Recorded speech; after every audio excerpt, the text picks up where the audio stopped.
Some interesting facts. I've been reading some forums here. I like to read this one thing here. How much money do you need to live like a king in the Philippines? It's probably a Dumagetti guy. And what would your life look like? How would you spend it? That was a question. He says, I don't know how kings live, but I live quite comfortably in the Philippines. My income equates to roughly 250,000 a month, which is, that's pretty good. Now, typically here, I live with my Filipino girlfriend who's about 26 to 27 years younger than me. Well, of course. Her mother, who's also younger than me, yeah, of course, and her teenage brother. We rent a nice three-bedroom home in a beautiful neighborhood. It costs us 10,000 a month. Our utilities total about another 8,000 a month, including internet, phone, electric, water, cooking, and gas. I should mention our electric usage is higher than most because I tend to crank the AC and play a lot of video games on my PS4. 60-inch TV, of course. We also have the best internet plan I could buy short of business account. If you were even a little frugal, utilities would be about 1,500 to 2,000 less than mine. He says, I have a personal driver that I pay by the trip.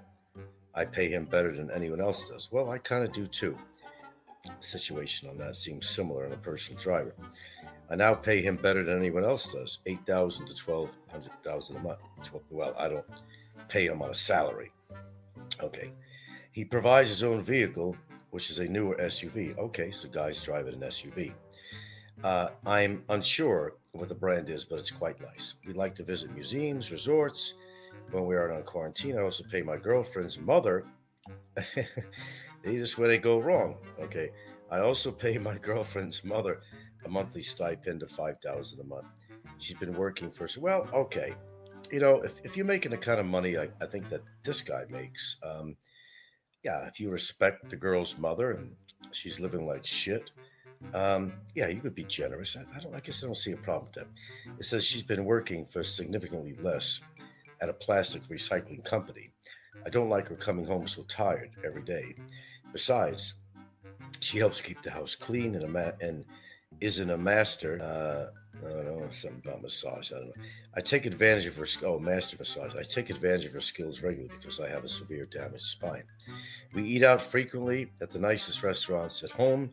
We eat well, also since I can easily afford whatever I want in the way of groceries. Even my dog eats well, with a diet of meat, fish, rice, eggs, and veggies. He's a medium large Kangal Mastiff named Brutus, of course, Brutus. We also grow a small garden. Da, da, da. I have a couple of hospital stays here, although most of my medical is provided by the U.S. Veterans Administration Clinic in Manila. A week in a nice hospital, private room, with specialist care cost me between 60,000 to 80,000 without insurance.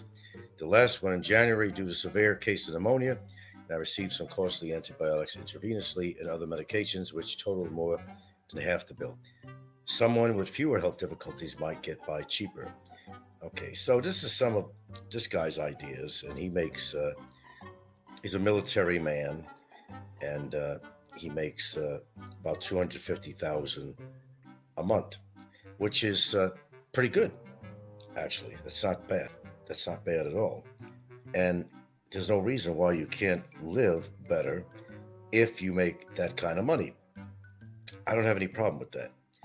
Let's see. I've been reading a lot of things on there and how much you're supposed to have in a bank and for a backup and all this shit. The average American. I can speak for America. The average American, they barely have any money in their savings account at all. It's very hard to save money in that kind of economy.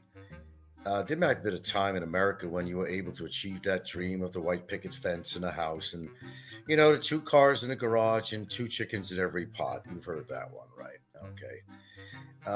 Maybe that's a historical statement going back to Eisenhower or something. I forgot where it came from. But they're not really living that dream anymore. That's not possible. That's why you've got a bit of influx of people that are moving here to the Philippines. I mean, it's not just for the reason of women, although that's an obvious one to all of us. But it's not just women. Most of us probably couldn't afford to go back to their own country once they've left the country because the inflation has been so high that if you're just living on even if it's just a military pension, which some of them could be very livable. Let's say you're making 3,000 a month, 3,600 a month. It's an average, I think, medical pension or something, I think. You live very well on 3,600, $3,600 a month. Convert that into pesos. That's not a bad check, but it's according to what you do with it. If you want to live a real high lifestyle, you can go for that money real easily. Now, a lot of foreigners get caught up with the family thing, and that's true. This guy was talking a little about the family in here. What I read, he gives the mother 5,000 a month, and for what he makes, given the mother, and I guess she's living there, and he uses it for other things like massages and whatever. So I mean, she's doing her job. She's making money. I think if he's making that kind of money, he should help the mother out a little bit better than that. All right, you're going to say, well, he gives her a place to stay.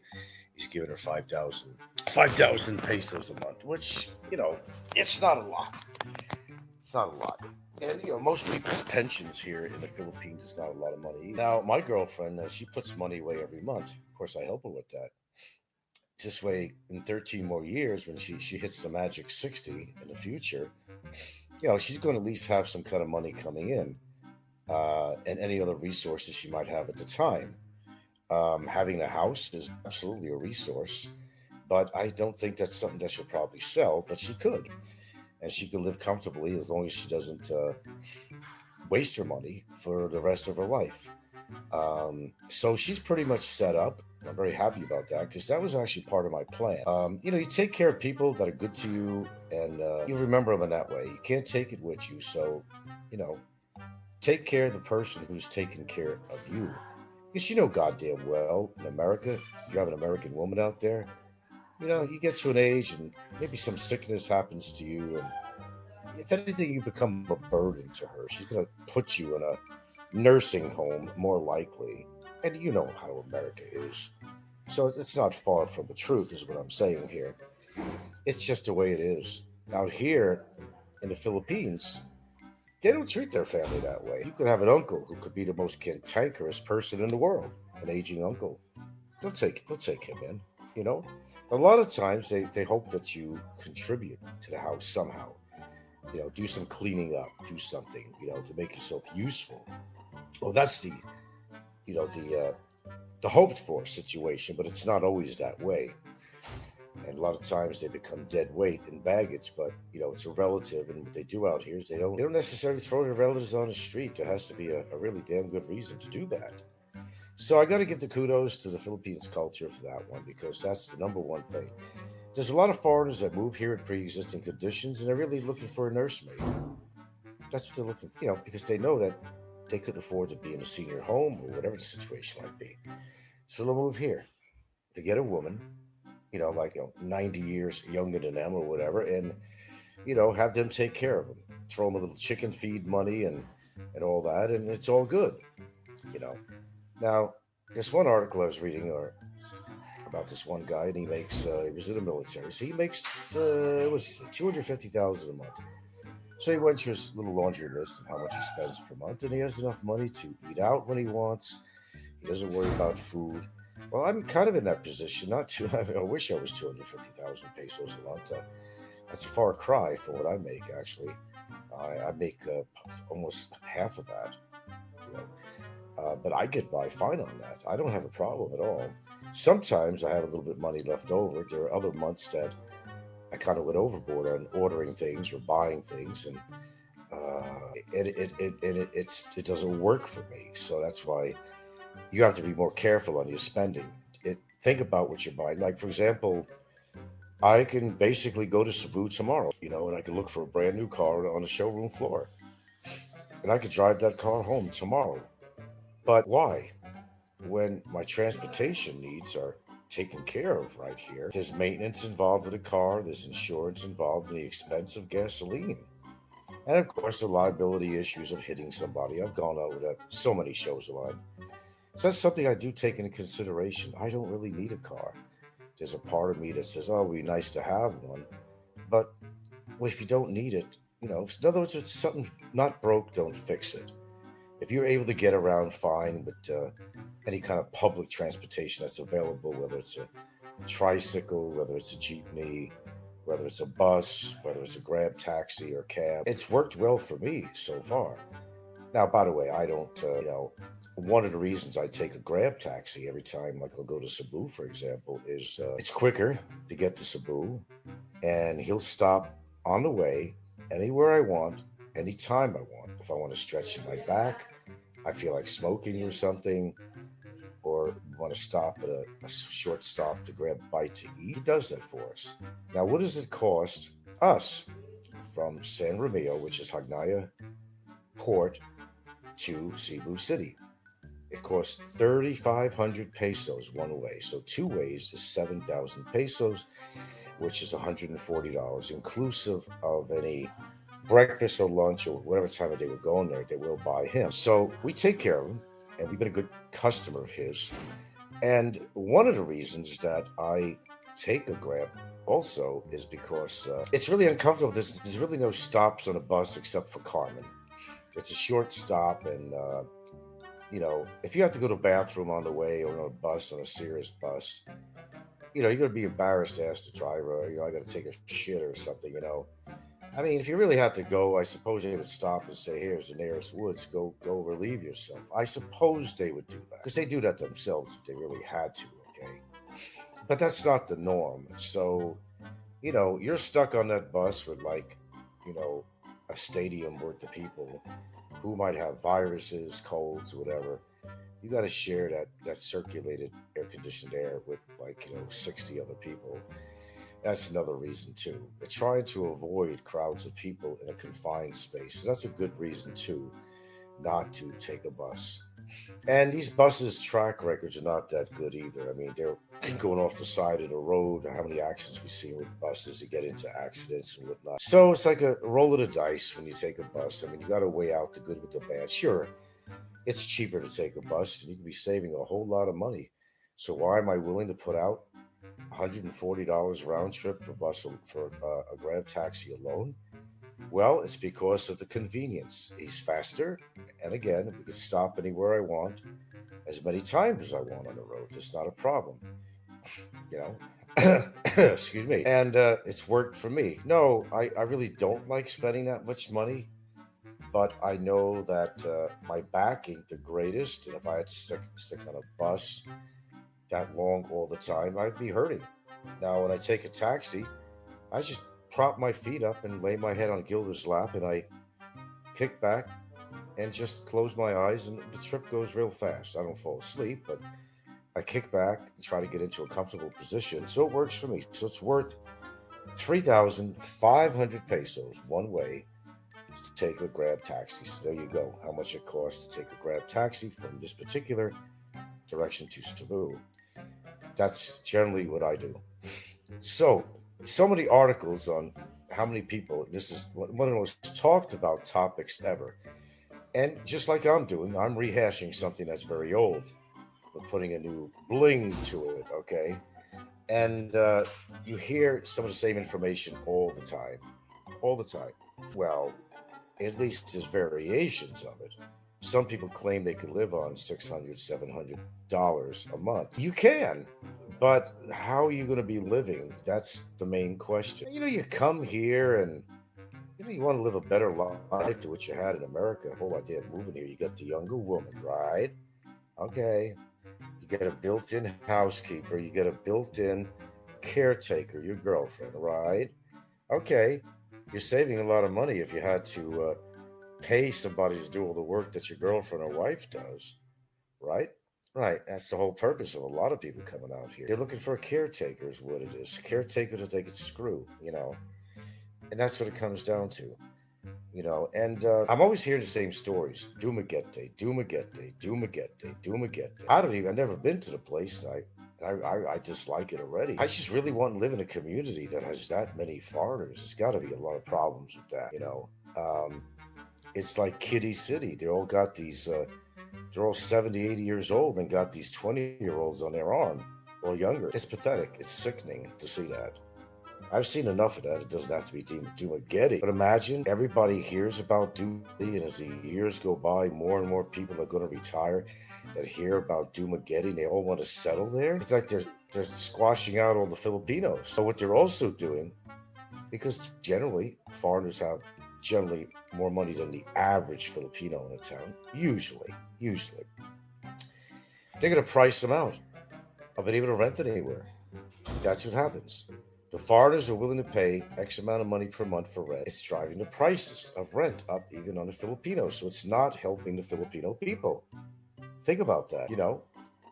I mean, look what happened in Harlem, New York, which used to be known as well, it was a dive, it was a ghetto. Well, the yuppies moved in, they cleaned up their act, and, they cleaned up the streets and put businesses in, yuppie type businesses, high tech, and rents were starting to go really high. And it forced a lot of the local people out of that community. They started to knock down buildings, which is a good idea anyway, because these buildings weren't really safe. And it was a haven for drug addicts to hang out at. But, when Clinton set up office there, how many years ago was that? I don't know. I guess he was making a statement or something. But that's when things started changing. Now there are parts of Harlem that are totally yuppie town. Hard to believe, isn't that? It was even hard for me to believe. I've been in Harlem. I know what it's like. I've seen Harlem close up, too close, okay? And it was not a safe place at all. So changes happen all the time, but prices get driven up. Anytime you have a big conglomeration of foreigners in the community, the local Filipinos know they can probably get a good price off them for rent, etc., leasing. Okay, so they set a standard by doing that. The standard's being set. Okay, so when Filipinos decide to move there and they want to rent the place, they're going to charge them a lot of money that maybe they cannot afford. Hey, because this farmer's giving me 30,000 for this place. I used to rent it out for 10,000 at one time. The Yeah. foreigner's willing to pay 30,000. Even baked spaghetti or Save me a later. tiny bit. Or Say, later. I just put it maybe you want to save it for later if there's enough. for us. All right, all right. So I hope I'm making a lot of sense here. I think I am. Like with any community, when it works the same too, when a lot of poor people move into a rich community, the rich people get all scared. Oh, my real estate price is going to go, at least in America, yeah. Oh, gee, the real estate prices are really going to go down because, oh, maybe a black family or a Puerto Rican family or an Indian family or something, they started moving into the neighborhood. And right away, the first thing the rich people think is, oh, gee, I better sell my house and get out of here because my property value is going to go down. I've witnessed a lot of that where I grew up, actually.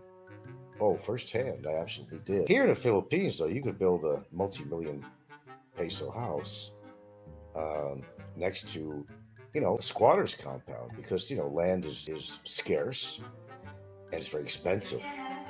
So it don't matter where you live. Of course, they confine themselves with a big wall and everything else to keep out, the rift raft, okay? And that's what they do. Um, Here in the Philippines, it's very integrated, highly integrated.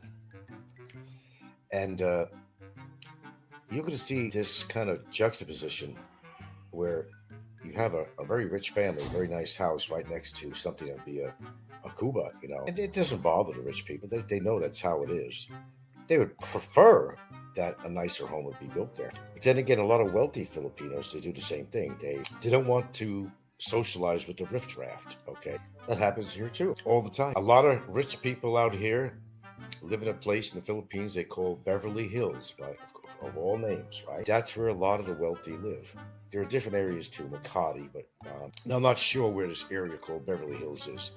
More likely, I guess it's actually in Cebu. Because I knew an old dentist of mine that had a property in Beverly Hills. Yeah, if I remember correctly on that. It's a social status thing, no matter where you live. All right, so back to these stories about what do you really need to have in a bank to move out here. It's all going to be relative to your lifestyle. Now, number one, you got to consider what do you make per month to live on? Can you live on that? Hopefully, you could.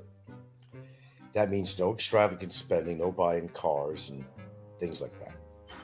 Okay, and you could have your comfort food if you're American. You could have that, but you have to learn to eat some Filipino local food because if you had to really, and I know it's a fact.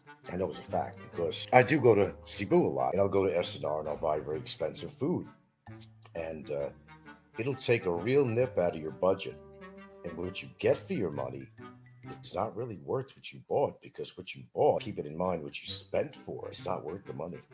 So I'm going to be changing things around if I ever go to SNR. There's only going to be a few items that I'm going to retrieve from there. It's not going to be, I'm not going to be just haphazard and buy out the store, this and that, and this and that. You know, it just gets too expensive. But, you're deserving of having some comfort food. Okay, you deserve it. Now, as long as you get fresh produce and vegetables where you're living in the Philippines, you're doing good. Just find a place, you get the freshest fruits and produce. Okay, occasionally you find a place that sells things that you like. It's rare, but if they have it, just buy it because you may not see it again in the store. Yeah, you can survive in the Philippines on a small amount of money, but it's according to what you consider is, a survivable amount of money on here because everybody's opinion is different. They just rehash these stories over and over again. It doesn't always apply. It's outdated, because inflation is remarkable out here. It's, if it's really overwhelming to the local people, it's going to be overwhelming to you. It gets passed on to you. So you make X amount of dollars per month, right? Okay. So you've been surviving well on X amount of pesos, rather. All right. But then as inflation gets worse out here, you have to survive on a lot less pesos than you're making because you now have an output of more money. And that's going to affect your budget big time. It affects mine. I'm aware of the inflation around me. I know the prices and I know when they went up. When everyone from tricycle drivers to everything you think of is raising their price. If you smoke, the price of cigarettes go up. If you drink, alcohol is going to go up. Even rice itself, which is the golden food of Filipinos out here, has gone up to ridiculous prices, which is becoming to the unaffordability level to buy it. Now, no one really starves in the Philippines. It's really rare to hear that, because friends, relatives always help out. You will see a lot of unhealthy Filipinos that maybe don't eat right, and they have health problems because of two things: because of what they eat, or maybe not eating enough. But I really don't think anybody is starving in the Philippines. Okay, I don't think so. There's an abundance of food and there's a lot for people to share. And they're kind enough to share their food with other people. So if you haven't moved here already, just consider what your budget is.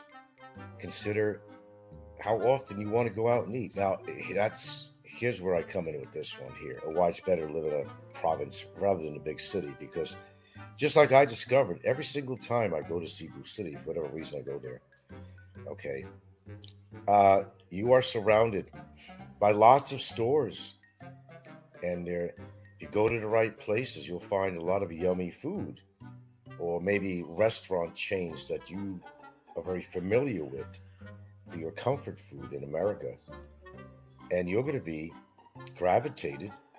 If you live in that environment, you're going to be gravitated to eat out more, and you're going to be spending more. Then there's the health issues. Okay, although you've got the hospitals there, your health is also going to go on the demise because the amount of pollution. And that is a big factor. You might think it's a low factor, something not to consider, but it really is. I got to sneeze. I got allergies. Right there. Proof of the pudding on that one. And I do a lot of that when I'm over there. It's really unhealthy. Bad enough you smoke alone. I mean, it's like you might as well put your mouth on an exhaust pipe of a bus by doing both. Okay, so you might as well. So that's your thing, personal habits, whatever. But you know, exacerbating the effects of what you do to yourself and living in a city and getting the effects of pollution in a city, they don't go together very well, either individually or together, truthfully, be honest with you. But you will find yourself spending a lot more money in the big city. It's guaranteed 100%. You're going to spend until you drop or go broke. So, visiting the city, maybe to get some supplies, see relatives, business, whatever, legal situation, whatever it might be. Sure, do that. Maybe getting some of the best produce and bringing it home. Okay, you could do that. Go to Cologne, and there's lots to choose from in there. People do that all the time. They have local businesses there, and they have a truck, and they go there, and they bring back a lot of produce. Good idea. Good idea. And that's okay.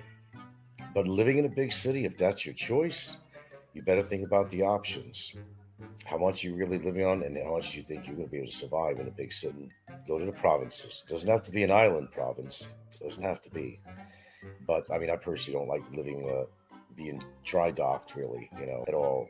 I like being near the ocean just to have it near. I mean, so when I visit it, I can enjoy it, and I do have it near. But you get spoiled. You're not there every day. I'm certainly not.